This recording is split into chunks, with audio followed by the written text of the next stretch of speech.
frase que yo le compartía la semana pasada, el reino de Dios. El reino de Dios. Usted lo ha leído y lo ha escuchado infinidad de veces. Si usted ha leído las parábolas del Señor, usted se va a dar cuenta que el Señor Jesús mencionó en varias ocasiones este concepto. En Marcos, que creo que era lo que le llamó la semana pasada, le llama el reino de Dios. En Mateo, que es lo que leemos el día de hoy, le llama el reino de los cielos. Pero la misma idea. La semana pasada yo le compartía que el reino de Dios es un concepto que está presente en la Escritura y es el concepto a través del cual el Señor eligió presentar su plan supremo, su plan global para Él presentarse al ser humano. Pudo haber escogido cualquier otro, ¿verdad? A lo mejor pudo haber escogido la democracia o el Senado, o no sé, cualquier otro tipo de gobierno, pero eligió ese concepto, el concepto del reino, que implica tener un rey de quien emana todo el gobierno y toda la autoridad y a través del cual Él tiene orden y control y soberanía sobre todas las cosas. El Antiguo Testamento, de hecho, está lleno de expresiones tales como Dios reina o Dios es rey. Eso quiero que me entienda que eso es muy significativo, porque en el momento en el que Dios se está presentando con el pueblo de Israel, hay otras naciones que tienen otros dioses. Por ejemplo, uno de ellos, famoso, que usted lo ha leído a lo mejor en su escritura, el dios Baal, ¿sí? El Baal era una especie de diosecito que tenía forma como de obelisco, ¿sí? Y ese dios, para los cananeos, ese dios representaba el que podía influir, escuchen bien lo que estoy diciendo, influir sobre la naturaleza. De hecho, la razón por la cual los cananeos y los fereceos y todos esos eos feos adoraban a todos esos dioses de la manera en la que lo hacían, es que ellos pensaban que al adorarle, ese Dios podía influir de alguna manera en la naturaleza. Usted debe recordar que en una ocasión está el profeta Elías y los profetas de Baal. ¿Se acuerda de este episodio? ¿Y qué estaban haciendo los profetas de Baal? ¿Se acuerdan? Estaban bailando y estaban cantando y en algún momento empiezan hasta a cortarse el cuerpo y empiezan a sangrar. ¿Para qué? Porque querían que lloviera. ¿Lo recuerda? Porque los cananeos, ellos pensaban que al adorar a sus dioses, de alguna manera como que los convencían de que influyeran en que hubiera lluvia, o en que la tierra fuera fértil para que pudieran cosechar. Pero escuche esto, y ese es el detalle importante para distinguir a nuestro Dios de todos esos dioses. Es que cada cosa tenía un Dios y nos podemos ir allá o nos podemos venir aquí a la cultura mexicana. Usted sabe que para los mexicas había un Dios del agua, y un Dios de la lluvia, y un Dios de la guerra, y un Dios de la muerte, y un Dios de la vida, y un Dios del sol, y un Dios de la luna, y de todo lo que usted se imagine, hay un Dios. ¿Por qué? Porque ellos tienen la idea de que cada elemento de la naturaleza necesita una deidad que influya. Y si yo necesito que ese elemento de la naturaleza venga a mi favor, yo voy y adoro a ese Dios para que llueva, o se muera, o viva, o sane, o haya luz, o lo que sea que haya. Entiéndame en esta, ¿por qué es diferente nuestro Dios? ¿Por qué decir que Dios es rey es extraordinario? Porque lo que la Escritura está diciendo es que Dios no es Dios de esto y de aquello y de aquello y de aquello, y le pedimos por eso. Él está en control de todo. A eso nos referimos, por eso es tan rompedor, tan significativo, tan extraordinario decir Dios reina. Porque lo que está diciendo la Escritura es que no nos preocupamos si la cosa marcha bien o la cosa marcha mal, porque, por ejemplo, Habacuc decía, aunque la higuera no florezca, ni haya esto, ni haya aquello, yo voy a seguir confiando en ti. Lo que está diciendo es que, a diferencia de eso, de esas culturas y de esas naciones que están allá y acá, nosotros decimos, Dios es rey. O sea, Él está en control. Se hace presente desde el Génesis. En el Génesis Él, encima de todo, Dios. O sea, noche y luz, pero Dios encima. Agua y seco, pero Dios encima. Las estrellas, las galaxias, las constelaciones, y ya ve que la gente a veces lee las estrellas, ¿verdad? Y ahí encuentran su destino. Bueno, encima de eso, Dios. Las temporadas, y el verano, el otoño, el invierno, la lluvia y la sequía, Dios está encima de eso. Por eso decimos Dios es rey. Salmo 145 dice, te exaltaré mi Dios, mi Rey, bendeciré tu nombre eternamente y para siempre.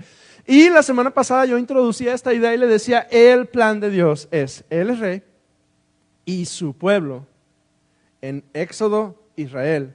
Pero hoy nosotros, su pueblo, somos un reino, un nuevo reino. Dice Éxodo 19, un reino de sacerdotes y de gente santa. O sea, si usted es parte de la gente de Dios, usted es otra cosa. Y no lo decimos en plan de no, yo soy el chiraspelas, decía un amigo mío. No lo decimos así. Lo decimos porque distinguimos que hay una consagración, hay algo que nos hace especiales, no porque seamos especiales nosotros, o sea, no porque yo sea muy guapo ni muy capaz, sino porque nos hemos apartado para el Señor, por lo tanto somos otra cosa, somos gente santa. Y Dios le otorga esa distinción especial a Israel, les dice, ustedes van a ser mi reino especial. Y yo le decía la semana pasada, Israel lo fue por un tiempo. Yo le decía, por como 120 años más o menos con sus idas y venidas, pero más o menos por ese tiempo Israel fue una nación. Pero eventualmente el pecado de Israel volvió a ese reino glorioso, un par, porque eventualmente son dos reinos, un par de reinos en ruina. Y entonces empezamos a leer a través de los profetas que Dios empieza a dibujar un nuevo reino, una nueva idea, distinto. Ya no es una nación geográfica, ya no es un territorio particular en el mundo, ahora su plan es distinto. Jesús lo dice cuando se entrevista me parece que con Pilatos, y le dice, mi reino no es de este mundo. O sea, no espere usted que el reino de Dios sea ni los Estados Unidos, ni Canadá, ni Inglaterra, ni Alemania, ni México, pues lo queremos mucho México, pero tampoco. El reino del Señor no es de este siglo, es diferente, es otra cosa.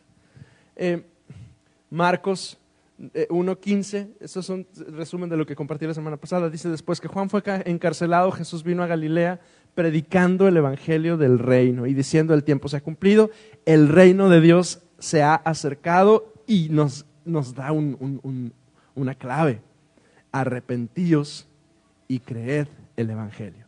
O sea, además el Señor nos presenta esta nueva idea. O sea, para entrar a los Estados Unidos usted ocupa una tarjetita, que bendita tarjetita como cuesta, ¿verdad que sí?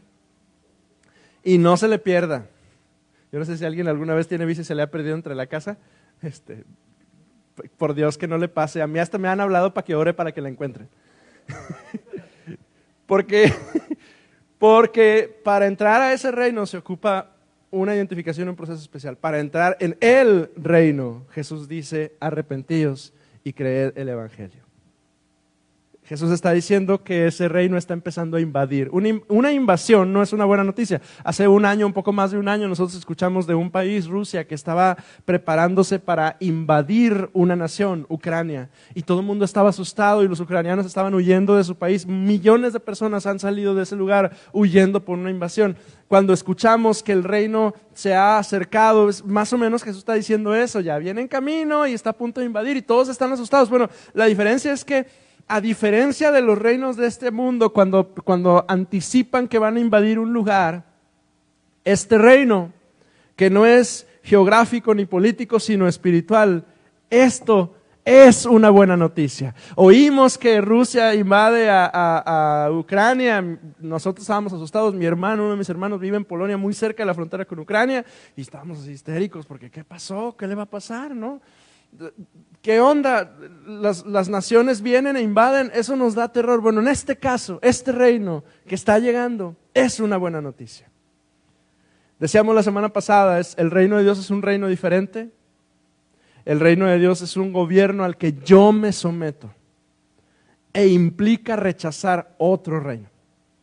Porque usted, si no lo sabe, le cuento que hay dos fuerzas que lo están jalando a usted, para un lado y para el otro. Por un lado está la gracia de Dios, asombrosa, maravillosa, que nos atrae con cuerdas de amor, que nos extiende, que nos recibe, que cada día está hablando canciones el Señor a través de ello y nos está acercando a Él. Pero por otro lado está su condición humana, mi condición humana y un chorro de cosas alrededor que me jalan, que me estiran, que están habiendo una tensión dentro de mí. Y es tal la tensión que Pablo dice, miserable de mí, ¿quién me va a librar de este cuerpo de muerte? Hay dos reinos que están peleando por su alma.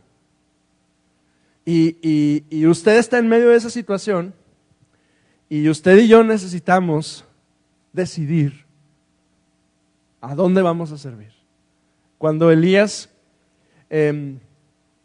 se para, igual en ese episodio de los profetas de Baal, él les dice, y sus palabras resuenan hoy en nosotros: ¿hasta cuándo claudicaréis entre dos pensamientos? Y lo presenta de una manera increíble y súper especial para la meditación del día de hoy. Si Baal es Dios, sírvanle. Y si Jehová es Dios, dice la Reina Valera, id en pos de él. Pero básicamente les está diciendo, ustedes están en una tensión de un lado y de otro, igual que nosotros, porque todos nosotros, por más que usted vea a su hermano santo y piadoso y que levanta la mano y que llora mientras estábamos cantando, ese también lucha. Ese también está batallando, ese también está sufriendo, ese también está en tensión. También el domingo viene muy piadoso, pero termina el domingo y se van y juegan fútbol, ya los vi. Y se dicen cosas, oiga. No, no es cierto, los míos no se dicen cosas, pero hay pura iglesia en esas canchas a esa hora y de lo que se entera uno. ¿Por qué? Porque hay una tensión. Nuestros corazones están en tensión. Un lado de nosotros quiere buscar al Señor y ser el receptor de la gracia de Dios, y otro lado de nosotros nos gusta el pecado, nos gusta lo más, nos sentimos atraídos, seducidos por todo ello, y ahí estamos luchando. Pero yo decido someterme, porque decía Colosenses 1:13, yo he sido trasladado de la potestad de las tinieblas al reino del amado Hijo. Entonces uno tiene que entender. Uno tiene que entender y dejarse de influir por el mundo, porque decíamos la semana pasada, ¿de dónde eres ciudadano? ¿Cuál es tu ciudadanía? ¿A dónde perteneces? ¿Eres de Cristo o no eres de Cristo? Y eventualmente, amado, amada, vamos a enfrentar esa decisión. Eventualmente nos vamos a presentar delante de una Y en nuestra vida, en la cual tenemos que caminar a alguna parte. Y ya no es posible caminar un día en un otro día en otro, un día en un lado y otro en otro. Eventualmente el Señor en su sabiduría nos lleva a ese punto de decir, ¿hasta cuándo? ¿Hasta cuándo? ¿Cuál es tu ciudadanía? Hay pocas cosas que mi esposa me ha dicho que no le gusta hacer conmigo. Una de ellas es ir a comprar ropa. Yo soy, porque tuve un entrenamiento fabuloso, yo soy ese que va a la primera tienda y ve, y luego va a la segunda, y luego a la tercera, y luego a la cuarta, y luego a la quinta, y me paso todo el bendito día viendo camisas igualitas todas, y luego me regreso y compro la primera. Y con los zapatos soy peor, y así, ¿verdad? Incluso si tengo la idea de lo que quiero comprar, como quiera. Yo me acuerdo que hace unos años andaba buscando una camisa, chiflado el viejo, ya ve. Andaba buscando una camisa que tuviera quién sabe qué cosa y que tuviera ahí voy y toda la bendita mañana estuvimos buscando hasta que finalmente encontramos la dichosa camisa. Y normalmente cuando compramos cosas, usted va y pregunta, casi siempre pregunta, ¿cuánto cuesta? ¿Verdad? Porque además, ¿verdad? Además no quiero pagar tanto, entonces lo estoy buscando a ver si me conviene, si va, ¿verdad? ¿Cuánto cuesta? ¿Cuánto cuesta? Es una pregunta constante. La hacemos cuando entramos a la tienda, la hacemos cuando buscamos el juguete que tus hijos te pidieron, no sé, yo estoy en esa temporada de mi vida, quiero papá, y la primera pregunta es, ¿cuánto cuesta? ¿Y cuánto dinero tienes, Marco? Ya no quiero preguntar eso porque el infeliz sí tiene dinero y luego sí los completa. Entonces, ¿cuánto cuesta? Pero también lo preguntamos cuando estamos frente a un médico que nos da un diagnóstico difícil.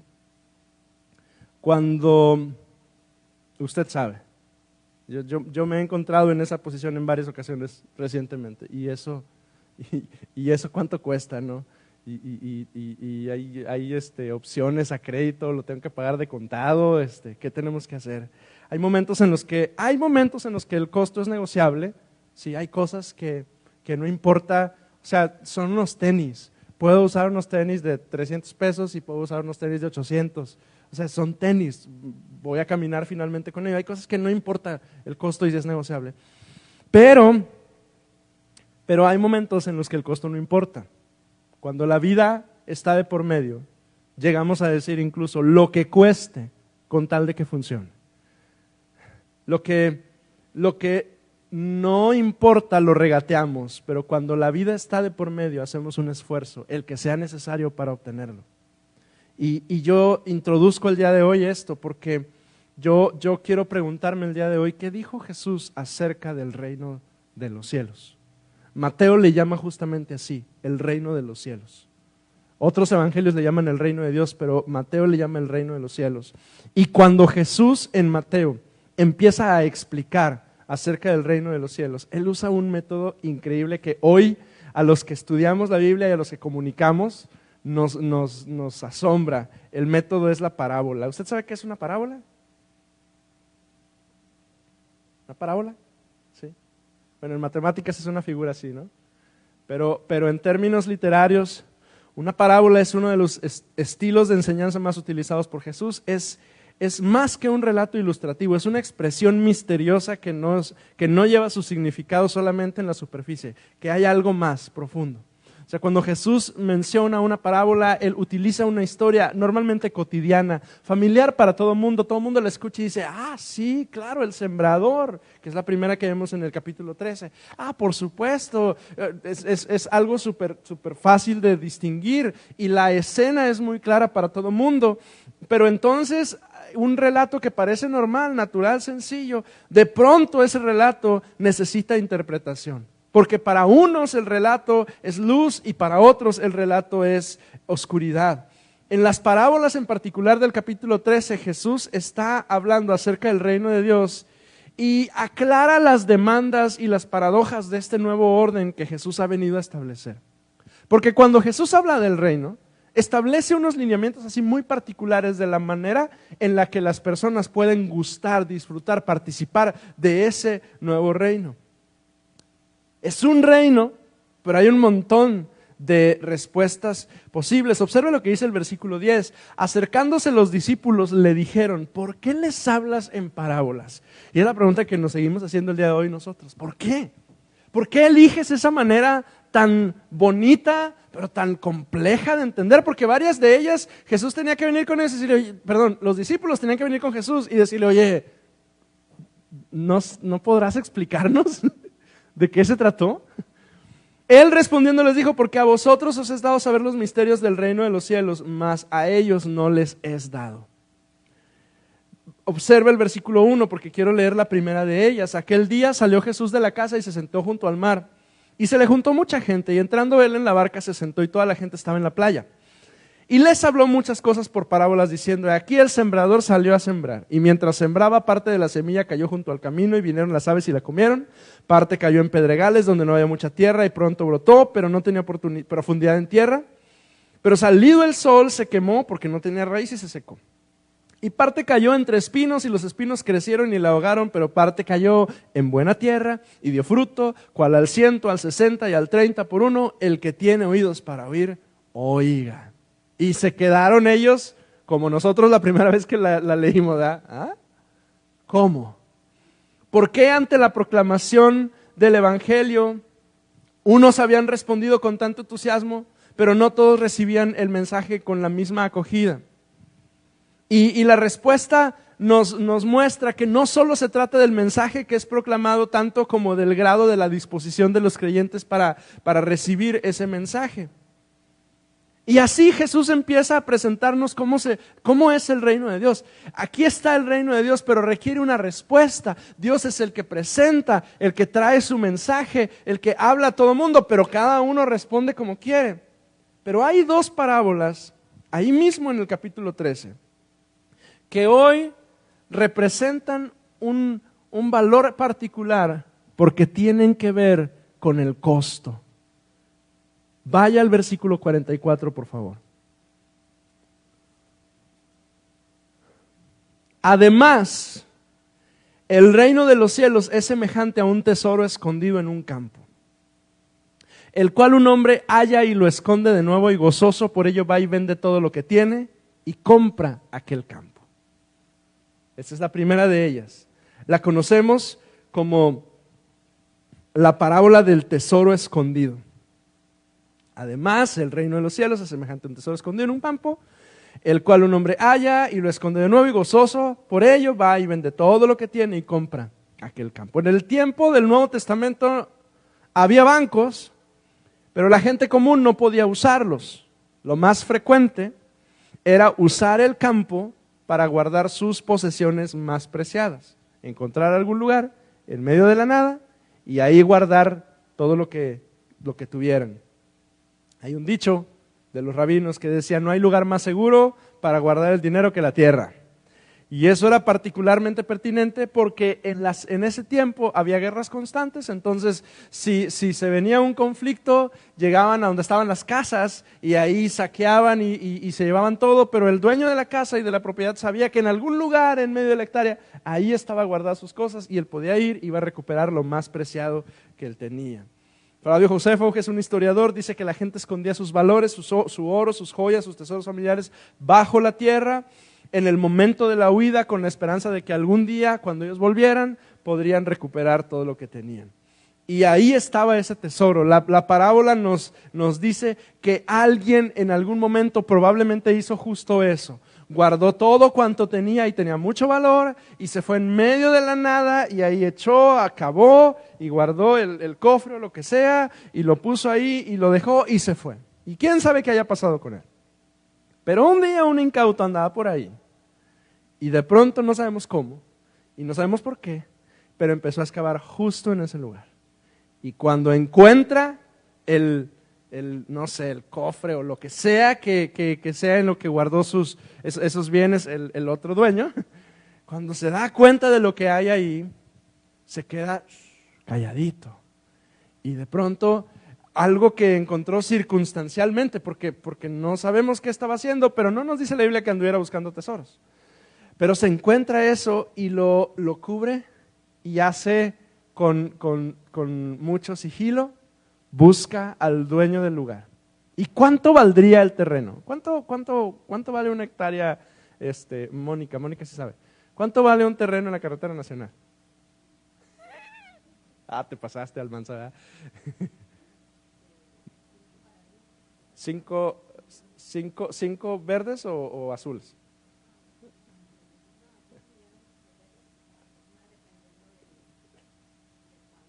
Dependiendo. Ok. 5 millones de pesos. Señor Jesucristo. Ok. Imagine que anda por allá y se encuentra ese tesoro ahí, que vale mucho más que eso. Porque esa es la descripción del pasaje. El tesoro vale muchísimo más. Es invaluable, es increíble. Y este hombre lo que hace es que se esfuerza al máximo para juntar lo que sea que haya costado ese terreno. Porque sabe que ahí hay algo que excede a su capacidad y excede a los 5 millones de pesos que pueda costar ese pedazo de tierra ahí. Porque hay un tesoro ahí extraordinario, olvidado por alguien, pero encontrado circunstancialmente por alguien más. Y ese es el primer ejemplo que Jesús toma para describir cómo es el reino de Dios. Y el segundo es parecido. Vea lo que dice el versículo 45. También el reino de los cielos es semejante a un mercader que busca buenas perlas, que habiendo hallado una perla preciosa, fue y vendió todo lo que tenía y la compró. En el mundo antiguo, las perlas eran algo particularmente valioso, no solo por su costo, sino por la belleza que representaban. Las personas hallaban un placer estético en poseer y en mirar y deleitarse en observar la perla. Y en aquellos tiempos, las perlas, el origen de las perlas, o bien era el Mar Rojo en particular, o bien eran las Islas Británicas, que se encuentran allá muy lejos, en Europa, muy lejos de ahí. Pero era labor de los comerciantes el peinar, el buscar, el indagar en los mercados y en los lugares del mundo para encontrar perlas con belleza extraordinaria. Y así tenemos a este otro hombre. Ese no fue circunstancial. Ese se dedicaba a buscar. Él andaba en los mercados de todo el mundo buscando, observando, llegaba a las joyerías y veía, no, esto es fantasía, no, esto no sirve, no, esto porque distingue, ¿verdad? Porque sabe, porque ha ejercitado sus sentidos, sus ojos, su tacto para distinguir cuál es una buena joya y cuál no. Y anda buscando y se encuentra una excepcional, maravillosa, con una belleza increíble. Y los que saben de joyas, yo no sé de joyas, pero quienes saben de joyas distinguen qué calidad, qué color, qué distinción, qué le hace especial a esa pieza. Y este viejo sabe que esa pieza es especial. Este viejo, en cuanto la ve, distingue. Como cuando usted, amada, va a algún lugar y ve en un bazar, ve esa bolsa. A todos creo que les ha pasado, ¿verdad? Esa bolsa, hay 1000 bolsas ahí, pero ahí está esa en particular, que esa la ve y todas las demás probablemente sean mismas, pero usted sabe que esa sí es Calvin Klein. Es que hubo una, ¿verdad? Por aquí en estos días en el bazar. Esa sí es la buena. Y usted dice, ¿qué está haciendo aquí? ¿Verdad? Y hasta sigilosamente se acerca, ¿verdad? Y la toma. Porque sabe que esa pieza en particular es única, se distingue entre todas las demás. Y a todo el mundo ni siquiera se han dado cuenta, pero ahí está, y usted ya la vio y dice, no se me va a ir. Pues este viejo así está. Hay muchas perlas, pero esta tiene un valor incalculable. Y con estas dos parábolas Jesús nos presenta dos historias con un encuentro invaluable. Y curiosamente hay una misma respuesta en ambas parábolas. Los dos deciden dejarlo todo con tal de obtener ese tesoro. En el tesoro, el que se encuentra el hombre en el campo, el hombre estaba haciendo su labor cotidiana. Probablemente estaba labrando la tierra, probablemente estaba buscando, cazando algo. O sea, el tipo, la Biblia nos muestra que él no estaba en busca de algo. Simplemente llegó a eso. Se estaba haciendo sus cosas y llegó y se encontró con ese tesoro en su labor cotidiana y distinguió el valor y estuvo dispuesto a moverse. En el caso de la perla, ese viejo se dedicaba a eso. Era su negocio. El negocio de este varón era buscar y encontrar perlas. Pero en ambos casos lo encontrado excede a todo lo demás en costo y en importancia. Y escúcheme bien, y es digno de deshacerse de todo con tal de obtenerlo. Y mire, pensemos un poco en nuestro Dios y nuestra experiencia con Dios. No es tan importante que el descubrimiento sea un momento de suerte o el resultado de la búsqueda de toda la vida. La reacción de estos es la misma. Ellos se dan cuenta que hay que sacrificarlo todo para obtener en posesión lo que tiene un valor incalculable. Y entonces, ahora sí me encuentro con el momento en el que nos encontramos nosotros con el Señor. Porque algunos de nosotros éramos como ese labrador, haciendo lo que normalmente hacemos, sin andar buscando, sin andar indagando, sin andar haciendo mucho. Un día, circunstancialmente, nos encontramos un tesoro. Sí, probablemente usted estaba en su casa y alguien tocó a su puerta. A lo mejor usted andaba por Fundidor en el 2007 cuando escuchó que estaban cantando y había alabanza, se metió y escuchó ese día a Luis Palau predicando el evangelio y dijo, ¡wow! O sea, no lo andaba buscando, pero se encontró ahí con él.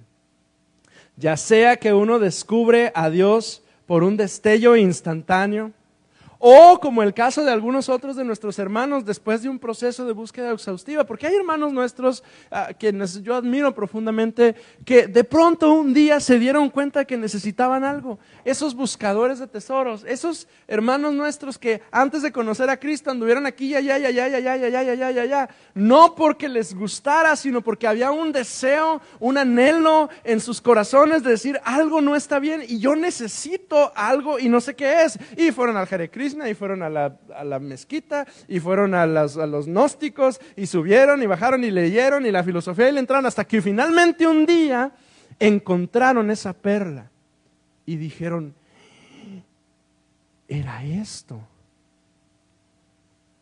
Y entendieron que debían dejarlo todo con tal de obtener ese tesoro. La pregunta del día de hoy es, ¿el reino de los cielos es un tesoro? ¿Y cuál es la respuesta que el ser humano debe de tener ante el reino de los cielos? ¿Cuál es el costo que usted y yo debemos pagar para obtener ese tesoro? Porque mire, nos han dicho una y otra vez que el Evangelio es un regalo, que lo tenemos por gracia, ¿verdad? Que Él está ahí disponible. Y sí es cierto, o sea, no va a ser una herejía, sí es cierto. Es una gracia de Dios, es una intervención de Dios. Es Él maravilloso, bondadoso, lleno de amor, que sabe que necesitamos tanto de Dios y Él mismo viene y se entrega a sí mismo por nosotros y derrama su sangre por nosotros para que nosotros podamos acercarnos a Él. Su sacrificio es invaluable y lo hizo por ti y por mí gratuitamente. Pero oiga, hay una respuesta. Hay una respuesta a ese acto maravilloso. Hay una respuesta que usted y yo tenemos que dar. William Barclay dice, entrar en el reino es aceptar y hacer la voluntad de Dios. Aceptar la voluntad de Dios puede suponer renunciar a algunos objetivos y ambiciones que apreciamos mucho, abandonar ciertos hábitos o maneras de vivir que son difíciles de renunciar. A veces es asumir una disciplina y una autonegación que no son fáciles ni mucho menos. En otras palabras, tomar nuestra cruz y seguir a Jesús. Pero no hay otra manera, dice Barclay, de conseguir la paz en la mente y en el corazón en esta vida y la gloria por venir, que pagar el costo por el reino de los cielos. Pablo se lo dijo a Timoteo de una forma un poquito más clara, 2 de Timoteo capítulo 2 versículo 1. Observe lo que le dice Pablo a Timoteo, hablando acerca del reino de Dios. Tú pues, hijo mío, esfuérzate en la gracia. ¿Qué frase tan controversial? Porque por un lado tenemos esta idea de que la gracia es gratis. O sea, ¿cuál esfuerzo si la recibo así? Pero por otro lado tenemos a Pablo diciendo, la gracia ahí está, el Señor la dio, el Señor la otorga, pero tú necesitas esforzarte. Esfuérzate en la gracia que es en Cristo Jesús, lo que has oído en mente muchos testigos, encarga a hombres fieles que sean idóneos. Y luego avanza en el versículo 3, sufre penalidades como buen soldado de Jesucristo. Y nos presenta este ejemplo, dice, ningún soldado, ninguno que milita se enreda en los negocios de esta vida. Y el que lucha como atleta no es coronado, sino lucha legítimamente. Y el labrador, para participar de los frutos, debe trabajar primero. Entonces, el reino de Dios, amados, cuesta. Y ser parte de este reino cuesta. Cuesta, no es que te cueste ser salvo. No pago por mi salvación. Pago o me esfuerzo o soy intencional en vencer esta tensión que hay en mi vida que me jala a la gracia pero también me jala hacia el mundo, y usted está ahí en medio y usted necesita esforzarse en la gracia, porque si no se esfuerza, hermano, si no me esfuerzo, el mundo jala y jala macizo y se lo va a llevar. Y sabe, algunos de nosotros en alguna temporada de nuestras vidas nos ha jalado y nos llevó. Y nos llevó feo. Y usted distingue ese momento de su vida porque algunos de nosotros ya estábamos en Cristo, ya conocíamos de Dios, ya estábamos involucrados de alguna manera, hasta habíamos sentido el Espíritu Santo y de pronto volteaste a todas partes y te diste cuenta, y la iglesia, y Dios, y los míos, y estaba rodeado de un montón de gente que nada que ver con Dios, porque el mundo jala, y jala duro. Y yo debo esforzarme. Mateo 6:33 lo dice de una forma diferente. Buscad primeramente el reino de Dios y su justicia. O sea, hay una intención y yo debo caminar hacia allá. ¿Qué motiva a una persona a buscar el reino de Dios y su justicia? En el reino de Dios Ningún sacrificio es demasiado grande, ni ningún otro asunto debe ser más importante. En el reino de los cielos, la única respuesta apropiada es una respuesta extravagante a nuestro Dios. Mire, perdóneme por lo que voy a decirle, pero yo cuestiono cuando alguien dice que sigue a Jesús, pero no está dispuesto a pagar un costo alto por seguirle. Y lo quiero decir con mucho temor. Pero yo cuestiono mucho, yo, aquí en mi mente, suelo quedarme callado porque no me gusta hacer crítica. Pero yo he escuchado a muchas personas decir, yo sigo a Jesús, yo amo al Señor. Pero entonces Dios nos pone en una circunstancia, en una situación donde hay un costo que pagar, donde hay un esfuerzo que hacer, donde hay una intención que cumplir, donde hay una decisión que tomar, A o B, y representa a veces cuestiones de vida. Y yo cuestiono mucho que llegan esos momentos a mi vida, y yo conozco a algunos hermanos que cuando llegan no deciden por Cristo, deciden por otra cosa.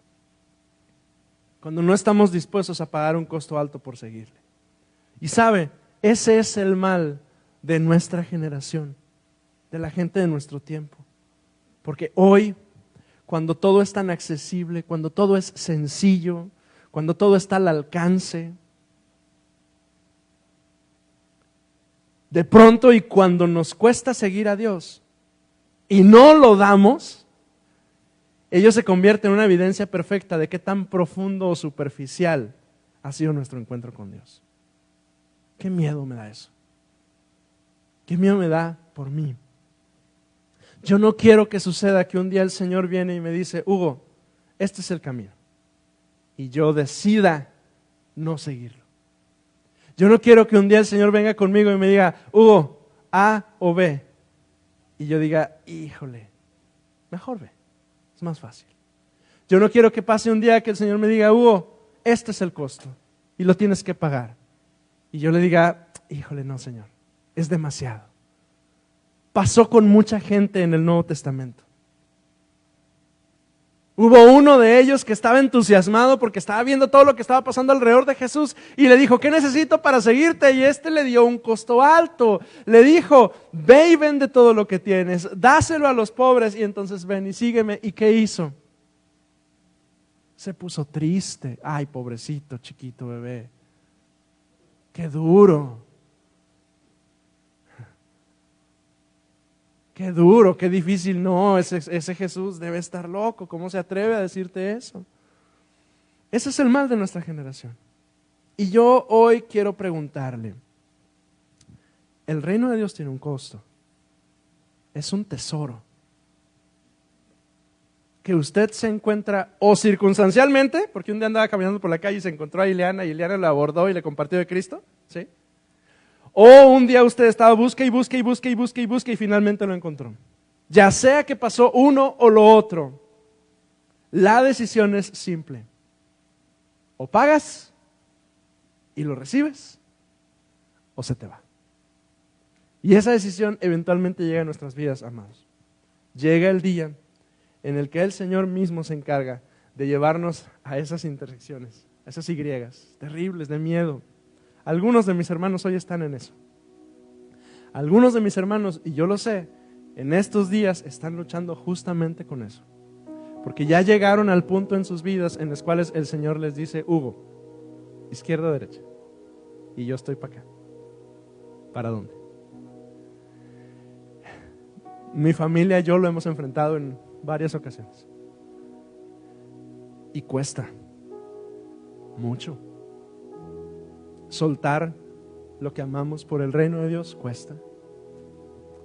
Tomar decisiones difíciles por el reino de Dios cuesta mucho. Pensar en nuestros hijos cuesta. Pero hermano, tarde o temprano, este día o le va a llegar o le tenía que llegar. ¿Sí? Tarde o temprano. Iba a haber un día en el que el Señor le dijera, Isidro, A o B. Hugo, A o B. ¿Para dónde? Iba a llegar un día en el que el Señor le decía, ¿mi reino o el tuyo?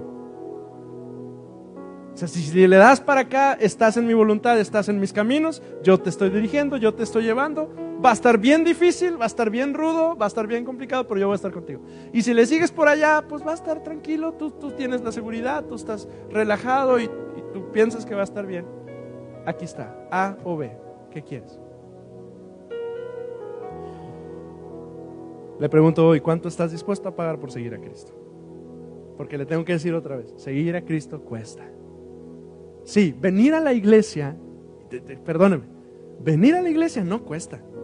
Bueno, a lo mejor le cuesta la gasolina y levantarse temprano, ¿verdad? Y a lo mejor a algunos no comer barbacoa en la mañana. Pero no cuesta. Venir y disfrutar de este ambiente maravilloso que tenemos, en el cual Dios se mueve, hoy es maravilloso. Pero seguir a Cristo, eso sí cuesta. Eso sí cuesta. Y algunos de mis hermanos lo han entendido y han estado dispuestos a pagar placas de templos y a llevar cosas a lugares donde yo ni sé dónde van a ir. Y algunos han entendido y han invertido sus vidas en discipular y en armar y en fortalecer a otros. Ese día llega, hermano. Ese día llega. ¿Estás dispuesto a pagar el precio? Póngase de pie conmigo, por favor.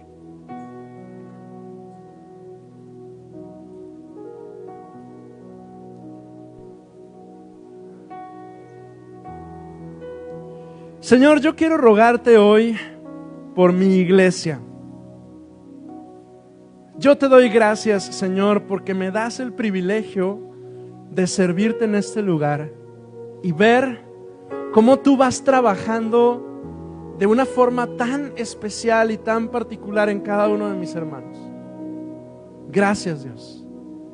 Gracias porque yo puedo ver y mi corazón se ha enlazado de tal manera, Señor, con mi congregación, Señor. Y no es que me pertenezca, es que me sembraste aquí como a mis hermanos, Señor. Yo te doy gracias por ellos, Señor. Yo te doy gracias, Dios, por la vida de cada uno de ellos, Señor, porque he visto cómo, Dios, ellos te están conociendo y van avanzando y creciendo en la fe. Hoy yo quiero rogarte por mis hermanos que están enfrentando justamente esto el día de hoy. Ese llamado tuyo,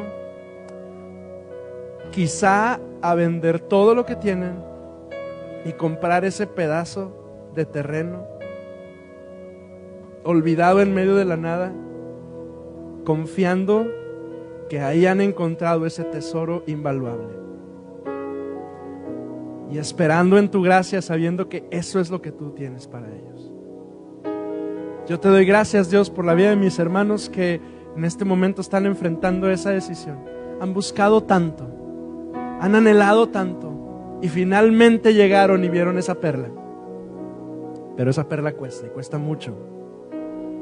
Señor, ayúdales. Ayúdales, Señor. Y pon en ellos la convicción, la seguridad que solo tu Espíritu Santo puede darnos, de saber que están tomando la decisión apropiada, que están caminando directo en tus propósitos, Señor. En el nombre de Jesús, ayúdales, Dios. Ayúdanos. Ayúdanos, Dios, porque no es una oración por otros, es una oración también por mí mismo y por cada uno de quienes estamos aquí. Porque eventualmente un día, Señor, tú nos vas a llamar. Algunos nos vas a pedir que nos movamos de lugar o de ciudad. Algunos nos vas a decir que finalmente soltemos a nuestros hijos para que te sirvan. A otros, Señor, nos vas a decir que demos el paso y te sirvamos como nunca antes lo habíamos querido hacer. A otros nos vas a decir, vende ese carro y entrégalo para algo en el reino. No sé qué vas a hacer con nosotros, Dios, pero un día, Señor, tú vas a llamar a la puerta y nos vas a pedir algo, Señor. Y a lo mejor ya lo estás haciendo, Señor. Dios, que ese día, cuando eso suceda, Señor, podamos responder, sí, amén. Si Dios, tú estás obrando de alguna manera en mis hermanos de esa forma, Señor, que ese día yo pueda responder, sí, Señor, aquí está. Todo lo mío te pertenece. Incluso mis hijos te pertenecen,